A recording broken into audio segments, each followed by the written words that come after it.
Yes, he's right here in front of me. No, I don't know if he's armed, but yes, it looks like a Ma'am, robbery. I just handed you my ID. I'm just trying to cash my check. He's pretending to cooperate. You need to get someone here now. Wait, hey, that's my check. You just took it. What's going on? She's taking my check. It's Stay mine. on the line with me. Please hurry. The emergency dispatcher's headset crackled to life on an otherwise quiet Thursday afternoon in Richmond, Virginia. The clock on the wall showed 2:47 p.m. when the call came through. A woman's voice, tight with manufactured urgency, filled the recording that would later become crucial evidence in a case that would shake an entire community. 911, what is your emergency? The dispatcher asked in the calm, measured tone that years of training had instilled.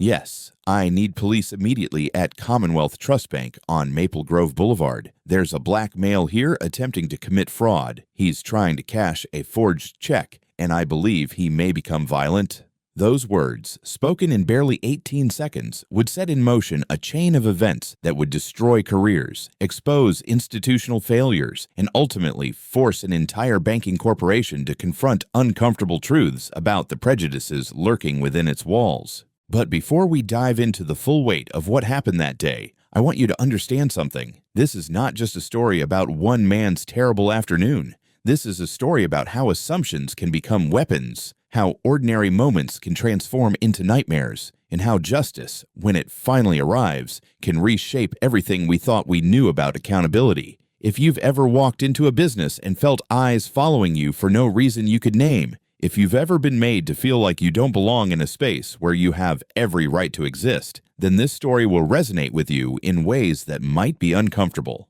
Stay with me through every detail of what unfolded, because the ending is something you won't want to miss. And if stories like this matter to you, consider subscribing to this channel, because we believe that these narratives deserve to be told in full with all the complexity and humanity they contain. Now, let me introduce you to the man at the center of this storm. We'll call him Marcus Thompson, though that's not his real name. Marcus was 34 years old on the day in question, a software developer who had spent the last 7 years building a career he was genuinely proud of. He worked for a mid-sized tech consulting firm downtown, the kind of company that helped local businesses modernize their operations. It was steady work, respectable work, the kind of career his parents had dreamed of when they'd pushed him to finish his degree. On this particular Thursday, Marcus had taken a half day off work. The reason was simple and mundane in the way that life's important moments often are. His younger sister was getting married in 3 weeks, and Marcus had been tasked with a crucial responsibility. As the oldest sibling, he'd been designated to handle a specific financial matter for the wedding. His grandmother, who lived in North Carolina and couldn't travel easily, had sent him a check for $250. It was her contribution to the celebration, a gift that carried weight far beyond its monetary value. Marcus had been a customer at Commonwealth Trust Bank for nearly 7 years. He'd opened his account there shortly after landing his first professional job, drawn by their competitive rates and the convenient location just a few blocks from his apartment. Over those years, he'd conducted hundreds of transactions without incident. He knew the layout of the branch intimately. He knew which teller windows moved fastest during lunch hour rushes, which parking spots were easiest to access, even which days the line was shortest. That Thursday afternoon, Marcus pulled his dark blue sedan into the parking lot at approximately 2:35 p.m. The autumn sun was warm but not oppressive, and a light breeze carried the scent of fallen leaves across the asphalt. Marcus was dressed casually but neatly, as was his habit even on days off. He wore dark jeans, a light gray polo shirt, and clean sneakers. Nothing about his appearance was remarkable or memorable, which was precisely the point. He was just a man running an errand. As he walked toward the bank's entrance, Marcus was thinking about the weekend ahead. His sister had called that morning to confirm details about the rehearsal dinner, and there were still decisions to be made about seating arrangements. These were the kinds of pleasant, ordinary concerns that filled his mind as he pulled open the heavy glass door and stepped into the cool, climate-controlled interior of the branch. The Commonwealth Trust Bank branch on Maple Grove Boulevard was typical of its kind. Polished floors reflected the overhead fluorescent lighting. A velvet rope system guided customers toward a row of 4 teller windows, only 2 of which were staffed at this hour. To the left, a waiting area with uncomfortable chairs served those who needed to speak with account managers. To the right, a small alcove held an ATM and a table stocked with deposit slips and promotional materials. On this afternoon, the branch was moderately busy. Perhaps 8 or 9 other customers were scattered throughout the space, some waiting in line, others seated in the waiting area, a few conducting business at the teller windows. The ambient noise was the typical murmur of a functioning business, hushed conversations, the clicking of keyboards, the occasional beep of the security system as the door opened and closed. Marcus took his place in line behind an elderly woman who was carefully counting out coins from a small purse. He pulled out his phone and scrolled through his emails while he waited, not paying particular attention to his surroundings. This was routine. This was normal. There was no reason to be alert, no cause for concern. What Marcus didn't notice, what he had no way of knowing, was that he had already been noticed himself. Behind the counter, at the second teller window, a woman in her early 50s was watching him with an intensity that had nothing to do with customer service. Her name, for our purposes, was Patricia Hendricks. She had worked at this branch for just over 4 years, having transferred from another location after a restructuring. Patricia considered herself an experienced banker, someone who could spot trouble before it happened. But experience, when filtered through prejudice, can become something dangerous. It can transform ordinary observation into surveillance, can turn innocent behavior into suspicious activity, can make a man cashing his grandmother's check into a threat that must be neutralized. The line moved forward. The elderly woman finished her transaction and shuffled toward the exit. Marcus stepped up to the window, which happened to be Patricia Hendricks' station. He offered a polite smile, the kind of automatic courtesy that smooths social interactions. "Good afternoon," he said. "I'd like to deposit this check into my account, please." He slid the check across the counter, along with his driver's license and his bank-issued debit card. These were the standard documents for such a transaction, the identification that would verify he was who he claimed to be. Marcus had performed this exact ritual dozens of times at this exact bank without any complications. Patricia Hendricks picked up the check first. Her eyes scanned the amount, $250, and then moved to the handwritten details. The check was drawn on a North Carolina bank, made out to Marcus Thompson, signed in his grandmother's careful cursive. It was a personal check, the kind that families have exchanged for generations to mark occasions and offer support across distances. "Just a moment," Patricia said, her voice carrying an edge that Marcus didn't immediately register. "I need to verify some information." This wasn't unusual. Banks routinely verify checks, especially those drawn on out-of-state institutions. Marcus nodded and stepped slightly to the side, assuming she needed to make a quick phone call or consult with the supervisor. He went back to his phone, answering a text message from a co-worker about a project deadline. But Patricia Hendricks was not verifying the check in any normal sense. She was studying Marcus with the kind of scrutiny that had nothing to do with banking protocols. In her mind, a narrative was forming, shaped by assumptions she would never have admitted to holding. A black man, a check from out of state. The amount wasn't large, but wasn't that exactly what a clever fraudster would do? Start small to avoid detection. She looked at his identification again. The photo matched the face in front of her. The name on the license matched the name on the check. The address on the license matched the address in their system. Every piece of documentation was in perfect order, but Patricia Hendricks had already decided that something was wrong, and she was now looking for evidence to support a conclusion she had already reached. "Sir, where did you get this check?" she asked, her tone shifting from professional to interrogative. Marcus looked up from his phone, confused by the question. "Excuse me. The check. Where did it come from?" "It's from my grandmother. She lives in North Carolina. It's a gift for my sister's wedding." "And you expect me to believe that?" The words hung in the air between them, sharp and accusatory. Marcus felt the first flutter of unease in his chest, the recognition that something had gone wrong in this interaction, though he couldn't yet understand what or why.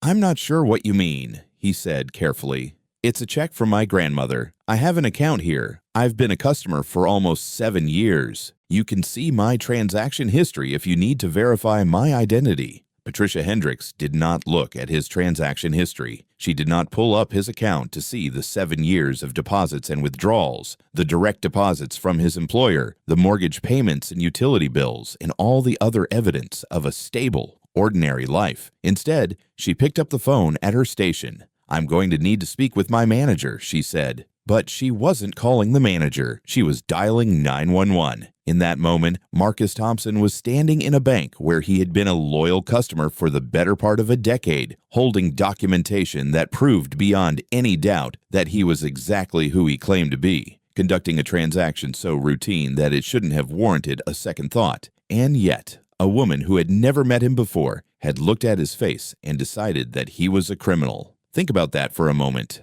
Think about what it means to have your legitimacy questioned not because of anything you've done, but because of what you look like. Think about standing in a place where you have every right to be, doing something you have every right to do, and realizing that none of that matters to the person on the other side of the counter. If you've experienced something similar, I want to hear from you in the comments. Tell me where you're watching from today, and tell me if this situation feels familiar. Because the truth is, Marcus Thompson's story is not unique. It's one example of a pattern that repeats itself in banks and stores and restaurants and countless other spaces every single day. What happened next unfolded with a terrible momentum, each moment building on the last in a cascade that Marcus was powerless to stop. He didn't know that Patricia Hendricks had called 911. He didn't know that she had described him as a potential fraud suspect who might become violent. He only knew that something was wrong, that the atmosphere in the bank had shifted in a way he couldn't quite define. Patricia set down the phone and looked at him with an expression that mixed fear with something that looked almost like satisfaction. "Sir, I'm going to need you to step aside and wait. There are some questions about this transaction that need to be resolved." "What questions?" Marcus asked, his voice rising slightly despite his efforts to stay calm. "I've shown you my ID. I've shown you my bank card. What else do you need?" "Please step aside, sir. You're creating a disturbance."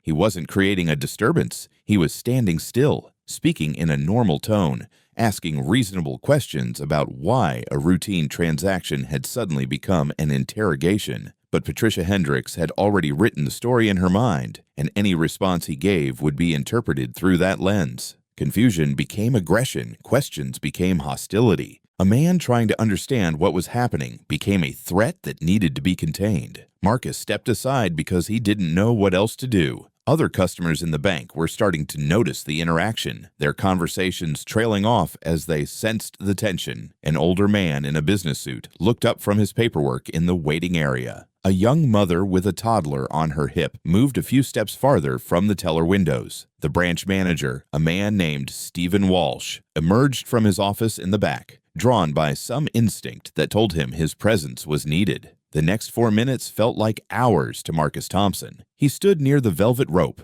not sure whether to stay or leave, acutely aware of the eyes on him, feeling a humiliation that was compounded by his complete inability to understand what he had done wrong. His grandmother's check sat on the counter in front of Patricia Hendricks. $250 that represented love and family and celebration, now transformed into evidence of some imagined crime. Then the police arrived. 2 officers entered through the front door, their uniforms immediately commanding attention, their hands resting near their duty belts in the way that training had made automatic. They scanned the room quickly, efficiently, looking for the threat that had been described to them. A black male, the dispatch had said, attempting fraud, possibly violent. Their eyes found Marcus Thompson standing alone near the velvet ropes, and everything that followed happened very fast. "Sir, we need you to keep your hands where we can see them," the first officer said, already moving toward Marcus with a purpose that allowed no argument. Marcus raised his hands immediately, instinctively. This was the lesson that had been drilled into him since childhood, taught by his father and his uncles and every older black man who understood that survival sometimes required submission. When the police are involved, you comply first and ask questions later. You make yourself as non-threatening as possible. You give them no reason, no excuse, no justification. "I'm happy to cooperate," Marcus said, his voice steady despite the fear that was now coursing through him. "But can someone please tell me what's happening?" The second officer was circling around to his side, positioning herself to cut off any potential escape route. The tactical movement was textbook, appropriate for approaching a potentially dangerous suspect, completely disproportionate to the reality of a software developer who had come to deposit his grandmother's check. "We received a report of someone attempting to pass a fraudulent check." The first officer said, "Are you the individual who was conducting a transaction at that window?" "Yes, but there's been some kind of mistake. I'm a customer here. I have an account. The check is from my grandmother." "Sir, we're going to need you to come with us while we sort this out." What followed was a perp walk through the bank, past the other customers who watched with expressions ranging from curiosity to fear to something that looked like confirmation. Of course, their faces seemed to say. Of course, this is how it ends. In that moment, Marcus Thompson was not an individual with a name and a history and a life full of ordinary concerns. He was a category, a type, a confirmation of assumptions that had been planted long before he walked through those doors. Outside, the afternoon sun felt different than it had 20 minutes earlier. The warmth that had seemed pleasant now felt oppressive, the light too bright, the world too visible. Marcus was guided toward one of the patrol cars, not roughly but firmly, with a grip on his arm that communicated clearly that his cooperation was expected rather than requested. "Can you please just look at my documents?" Marcus asked, hearing the desperation in his own voice and hating it. "My ID is still on the counter. My bank card is still on the counter. You can verify everything in 5 minutes." "That's what we're going to do," the first officer said. "But right now, we need you to wait here while we investigate." They placed him in the back of the patrol car. They did not handcuff him, which Marcus would later learn was a small mercy that some officers might not have extended. But the door closed with a heavy thunk, and he was alone in that confined space, looking out through the window at the bank where he had been a customer for 7 years, watching as people walked past on the sidewalk, their lives continuing normally, while his had suddenly veered into nightmare territory. Inside the bank, a different kind of scene was unfolding. The branch manager, Stephen Walsh, had finally pieced together what was happening, and his reaction was not what Patricia Hendricks had expected. Walsh was a meticulous man, the kind of manager who believed in following procedures precisely, not because he lacked flexibility, but because he understood that procedures existed to prevent exactly this kind of catastrophe. "Patricia, walk me through what happened," he said, keeping his voice low enough that the remaining customers couldn't hear. Patricia Hendricks recounted her version of events, the out-of-state check, the way the customer had become agitated when questioned, her instinct, honed by years of experience, that something wasn't right. Walsh listened without interrupting. Then he walked to her terminal and pulled up Marcus Thompson's account. What he saw there made his stomach drop. 7 years of history, hundreds of transactions, direct deposits from the same employer appearing like clockwork every 2 weeks, a mortgage payment to a local credit union, utility bills, the occasional transfer to a savings account. The picture that emerged was not of a fraudster testing the waters with a small check. It was of a responsible adult living a responsible life, someone who had trusted this institution with his money for the better part of a decade. Walsh picked up the check that still sat on the counter. He examined it carefully, turning it over, studying the details. Then he picked up the phone and called the issuing bank in North Carolina. The conversation lasted less than 3 minutes. Yes, the check was legitimate. Yes, there were sufficient funds. Yes, the signature matched the account holder on file. The check was real. The customer was real. The only thing fraudulent about this entire situation was the call to 911. Stephen Walsh walked outside to where the patrol car sat idling in the parking lot. The officers were standing nearby, conferring with each other, waiting for guidance from the bank about how to proceed. Walsh approached them with the expression of a man who has just realized he is standing in the middle of a disaster that should never have happened. "Officers, I need to speak with you. There's been a serious mistake." He explained the situation. He showed them the account history.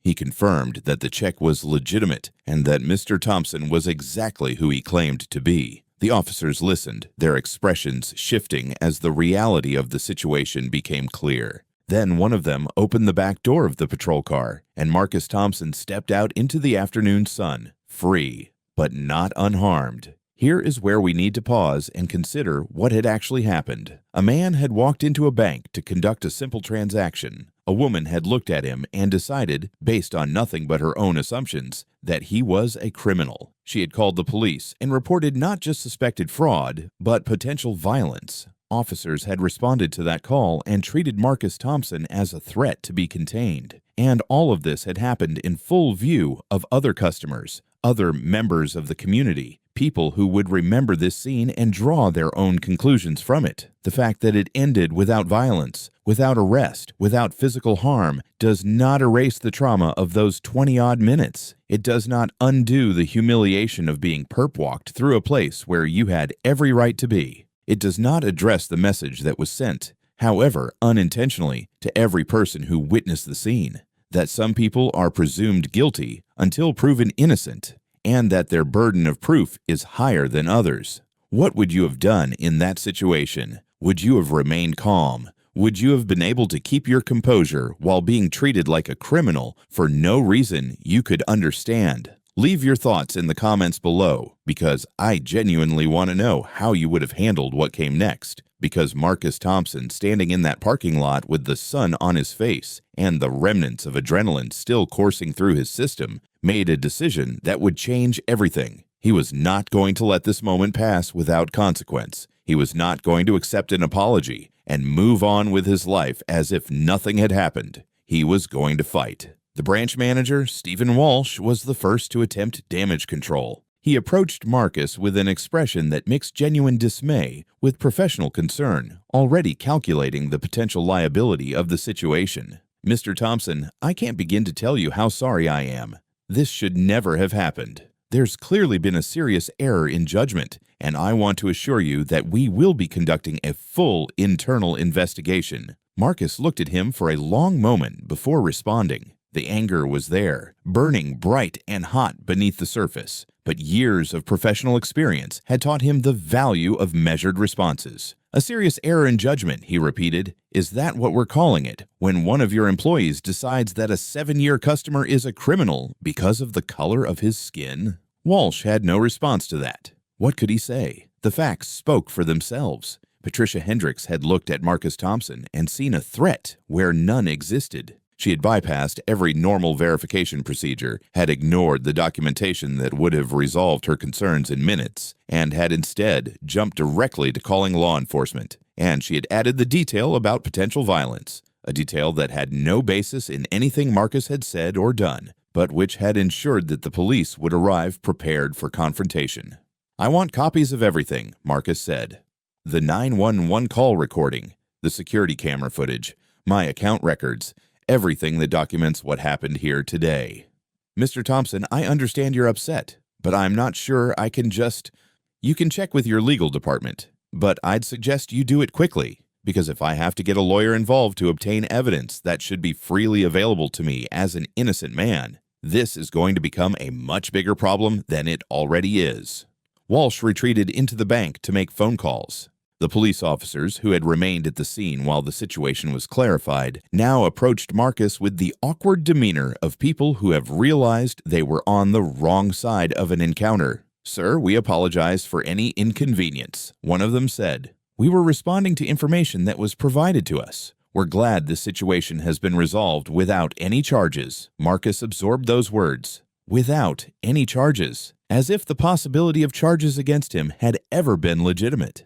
As if the absence of an arrest was some kind of favor being extended rather than the bare minimum of justice. "I understand you were doing your job," Marcus said, "but I'd like to file a formal complaint about the report that brought you here. A false report that described me as potentially violent when I did nothing that could reasonably be interpreted that way." The officers exchanged glances. One of them pulled out a notepad and began taking down Marcus's contact information. They explained the process for filing a complaint, gave him a reference number for the incident, and eventually returned to their patrol car and drove away. Marcus stood alone in the parking lot for a few minutes, collecting himself. The adrenaline was fading now, replaced by a bone-deep weariness that had nothing to do with physical exertion. He thought about his grandmother's check, still inside the bank, probably still sitting on Patricia Hendricks' counter. He thought about his sister's wedding, now tinged with this memory. He thought about all the times he had walked into this bank without incident, all the transactions that had gone smoothly, all the moments when he had been treated as just another customer rather than a suspect.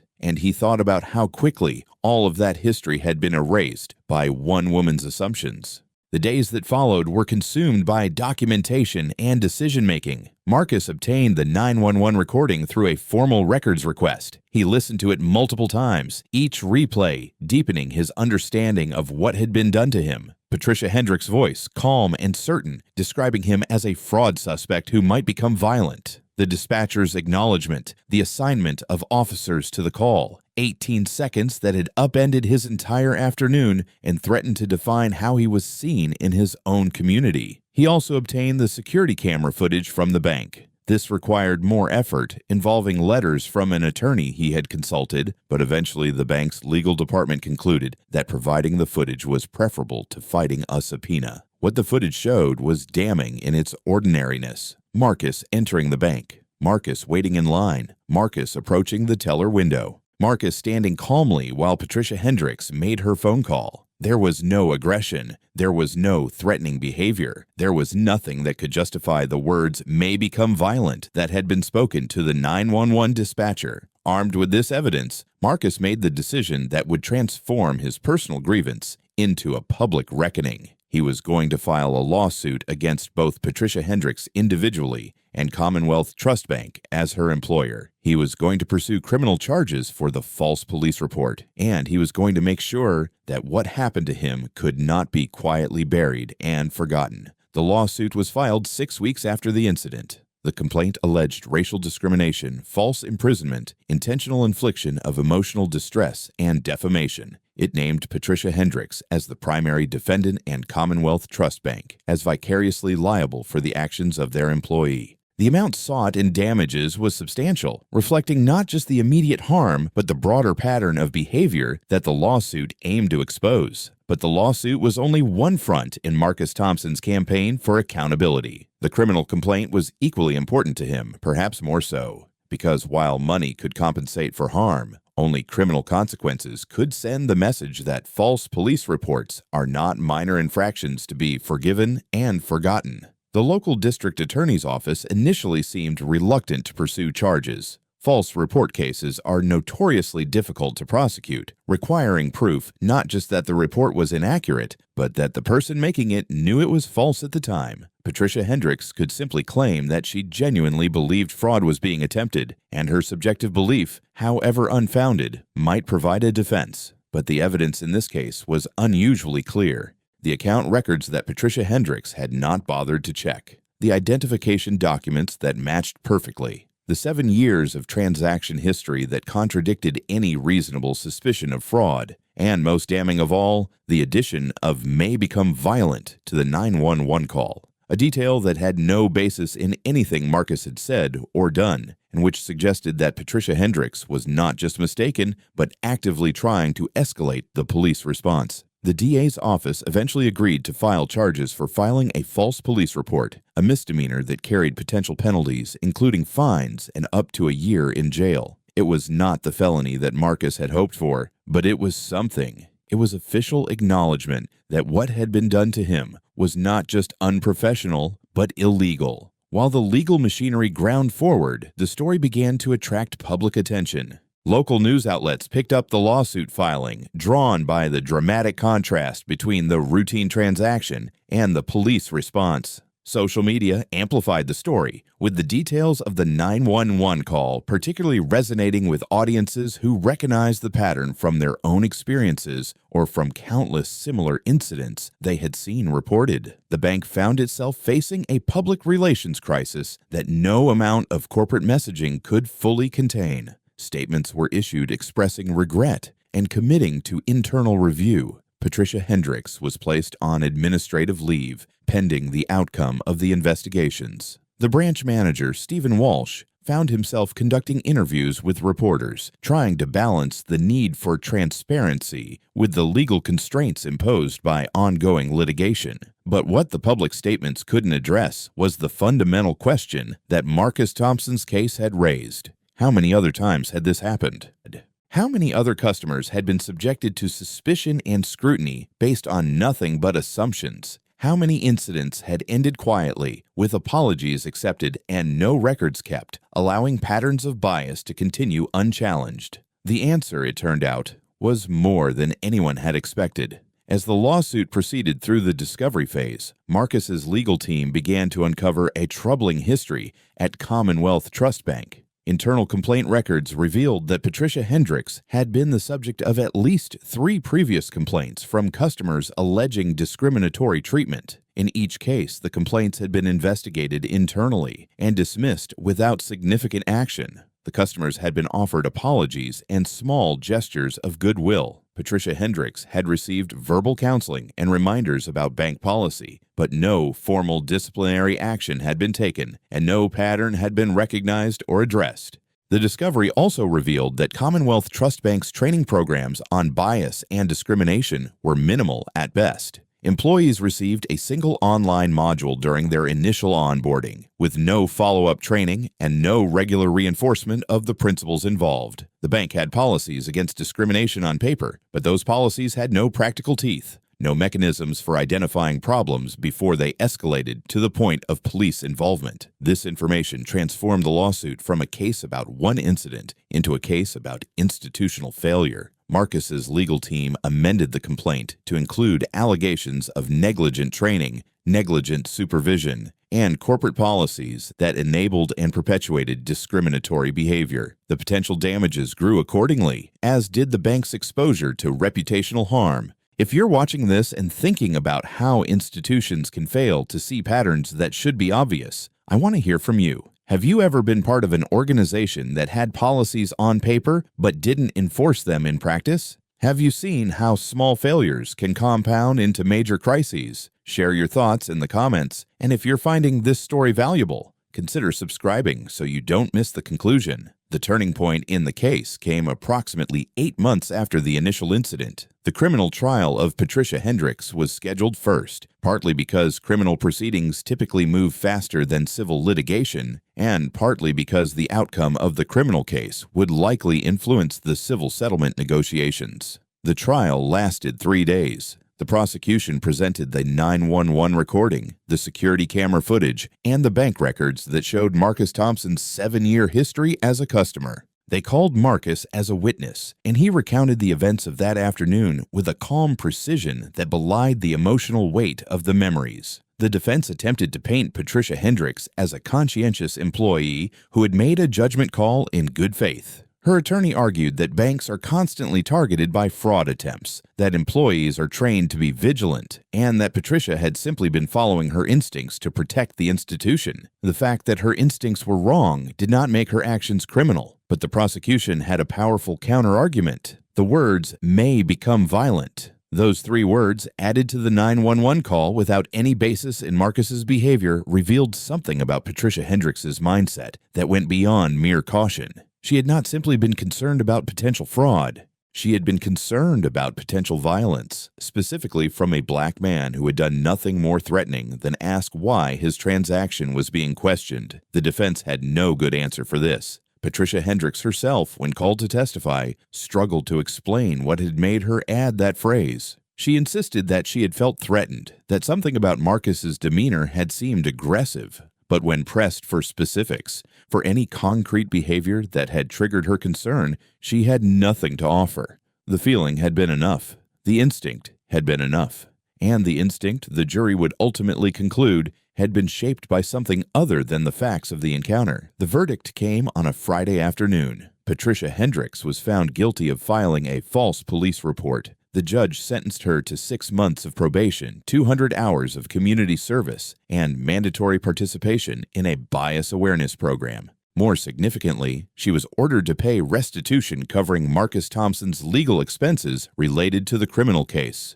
It was not a severe sentence by criminal justice standards. No jail time would be served. The conviction would likely be reduced to a misdemeanor on her permanent record, but it was a conviction nonetheless, an official finding that Patricia Hendricks had broken the law, that her assumptions about Marcus Thompson had crossed the line from poor judgment into criminal conduct. For Marcus, watching the verdict from the gallery, the moment was bittersweet. Justice had been served, at least in part, but no verdict could undo what had been done. No sentence could erase the memory of sitting in the back of that patrol car, of walking past his fellow customers with police officers at his side, of the looks on their faces as they watched him being led away.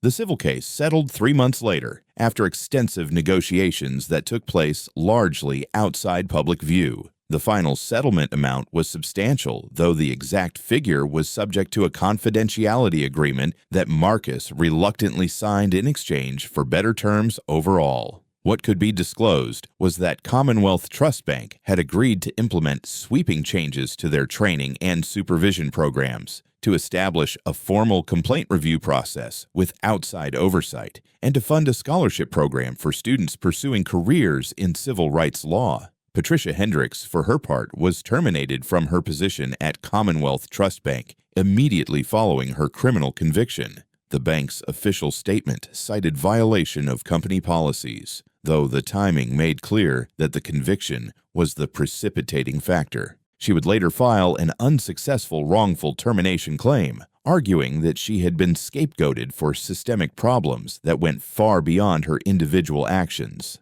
That claim was denied, the court finding that her own conduct provided ample justification for her dismissal regardless of any broader institutional failures. The reforms mandated by the settlement were implemented over the following year. New training programs were developed in partnership with civil rights organizations. An anonymous hotline was established for employees to report concerns about discriminatory behavior. Regular audits of complaint records were instituted to identify patterns before they became crises. Whether these changes would prove effective in the long term remained to be seen, but they represented a meaningful acknowledgement that the status quo had been unacceptable. As for Marcus Thompson, the settlement provided financial security that allowed him to make choices he might not otherwise have considered. He reduced his hours at the consulting firm to pursue a long-deferred interest in community advocacy. He began speaking at corporate training sessions about the impact of implicit bias, using his own experience as a case study that made abstract principles concrete and immediate. He found purpose in the aftermath of trauma, though he was careful to note in every speaking engagement that no one should have to endure what he endured in order to become an advocate for change. The story of that Thursday afternoon in Richmond, Virginia,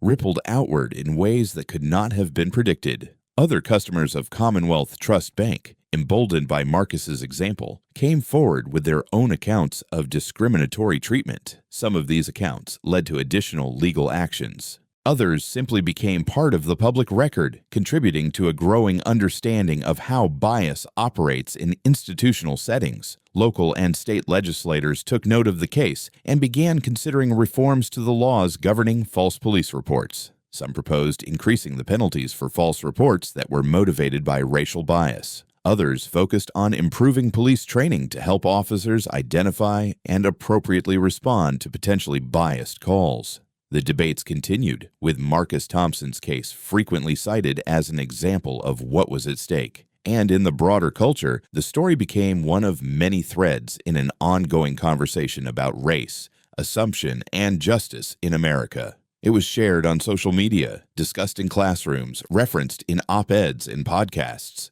It became a data point in the accumulating evidence that something was wrong, that the promises of equality and fairness that Americans were taught to believe in were not being fulfilled for everyone. But here is what stays with me most about this story. It's not the settlement, or the conviction, or the corporate reforms. It's the moment in that bank when Marcus Thompson stood at the teller window with his grandmother's check, wanting nothing more than to complete a simple transaction and get on with his day. That moment of normalcy, that expectation of being treated as any other customer would be treated, and the shattering of that expectation by someone who looked at him and saw something other than what was actually there. Because that is what bias does. It inserts itself between reality and perception. It makes people see threats where there are none, and overlook threats where they exist. It takes the ordinary and transforms it into the suspicious, based on nothing more than the category someone has been assigned. Marcus Thompson walked into that bank as a customer. Patricia Hendricks saw a criminal. And in the gap between those two realities, an ordinary afternoon became a nightmare. The question for all of us is, how do we close that gap?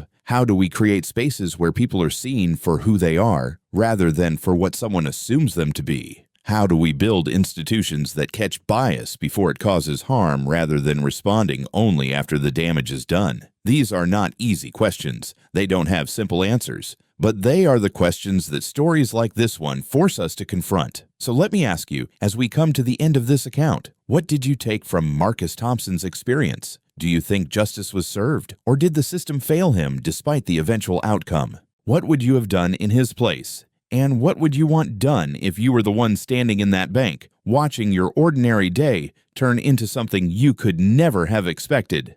Share your thoughts in the comments below. And if this story has resonated with you, if you believe that these narratives deserve to be told with the depth and attention they warrant, then I hope you'll subscribe to this channel, because there are more stories like this one, more accounts of ordinary people navigating extraordinary injustices, and more conversations that need to happen if we're ever going to build the kind of world where no one has to fear walking into a bank to cash their grandmother's check. Marcus Thompson's grandmother, we should note, was heartbroken when she learned what had happened. Her gift, meant to celebrate a wedding, had instead become the trigger for her grandson's humiliation and trauma. She passed away 2 years after the incident, never fully understanding how something so simple as a check could have caused so much pain.